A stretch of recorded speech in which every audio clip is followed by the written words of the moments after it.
But first, let's start with this car crash interview on the ABC. Here is Teal and member for Carlyon, Monique Ryan, floundering badly after being asked a rather simple question. First, she railed against the right-wing media in Australia, having sources in the Liberal Party, God forbid.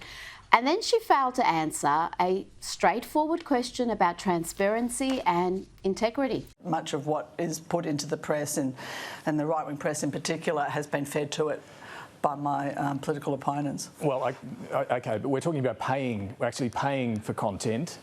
Do you have a problem with that? Look, I think we pay to generate the content that we're putting in front of the voters. I'm not sure that there's a big issue there. But should it be clear to voters, people who are looking at this content, that it's paid for by the politician? Look, I don't really have an opinion on it. Really? Really, Monique? This isn't hard. It's not a gotcha question. It's not a nuanced or something to ponder, unless you're a Teal, a hard left Teal who pretended to be a conservative alternative. The train wreck interview continued. David Speers was trying not to laugh out loud here. I think, well... You don't think voters deserve to know that if someone they're watching is saying great things about a politician, whether they're being paid by that politician? Look, I'll have to give it some thought. It's not something I've given great thought to myself. Obviously, I haven't engaged in anything like that myself. You'd have to give that some thought. Well, I would think that it would be clear. I don't know. I think I'd have to give it some thought, David. Yes, let's think about that. Just incredible stuff from Dr. Monique there. David Speers tried again with this very simple question. All she had to do was disavow something that is clearly dodgy and dishonest. Remember, the Teals are meant to restore integrity. So you might be all right with politicians paying for content that voters have no idea money's changing hands? Well, I think that's potentially been happening for a long time. If you look at the cartoons that Pauline Hanson's been putting on the social media for years now, which are very clearly politically biased. But they're One Nation cartoons, aren't they? I'm not sure that is the case, actually. I think it's an interesting question. I think media diversity and the way that our media works in this country is something which would certainly merit greater examination and something that we could talk about. OK, I'll move on. Your husband, of course, famously apologised for being caught on camera removing signs from your Liberal opponent, Amelia Hamer. One sign. It was one sign, just one sign, nothing to see there. She goes on some incoherent rant there about media diversity and Pauline Hanson's cartoon series to try to deflect, to not answer a simple question about integrity and transparency. As for that satirical cartoon series, please explain. I think they nailed their Monique caricature.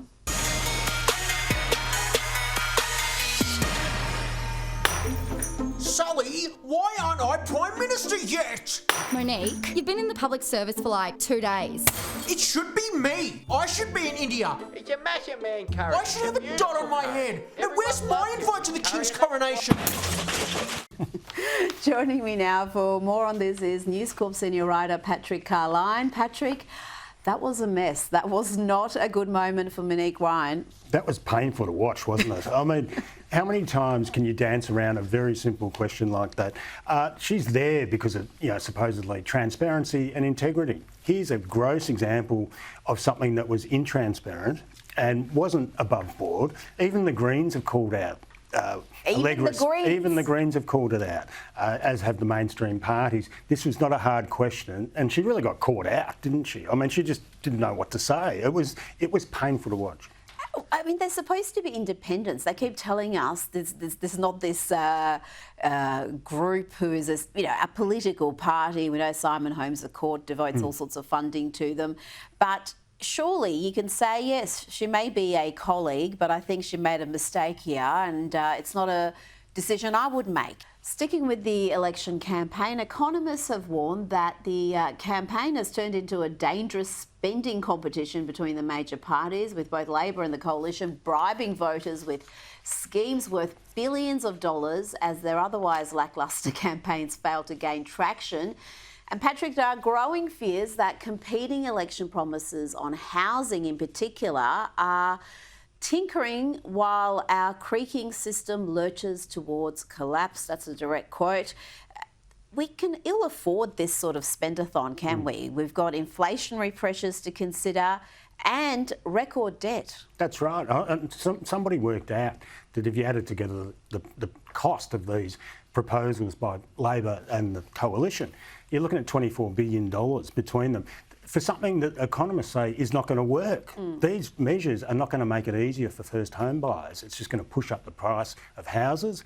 And these are bribes. Basically, we're looking at a campaign at the moment that is very much aimed at anyone under the age of 30. Yeah. You've got young voters for the first time, and it has become this spendathon. Like, what are the best bribes we can bring for young people to get them to vote for us? And we're not being at all well served. I mean, the big issues facing Australia are not being discussed, much less debated. What's in this campaign for, say, over 55s? You look at the focus does seem to be overwhelmingly on those younger voters. Absolutely, and these aren't good policies. These aren't actually going to fix the world. These are just bribes to actually get young voters to vote for them. And look, the Teals are doing it. The Greens are going to make everything free, from the sound of it. Everything's free if you're under the age of 30, and we're not being well served. And there's certainly very little for anyone who's older. Who has paid their way, who has paid their taxes. They have been sort of forgotten in this whole campaign so far. Now, let's switch to the Victorian Liberals, who are very slow learners indeed. The Herald Sun's reporting that multiple candidates will be challenging Moira Deeming's #1 position on the Western Metropolitan Upper House ticket when pre-selection begins. It's going to be happening shortly after the federal election. There is a plot by Liberal operatives to end Moira Deeming's political career with the Liberal Party. Patrick, she is one of the most popular, one of the most effective and recognisable Liberals in this state. There aren't too many of them. Why are they so desperate to unseat her? Look, the Libs haven't had any sniff of power since 2014. At the moment, as a Victorian, we are subjected to the worst government in my lifetime. Victorians just want to boot out Jacinta Allen.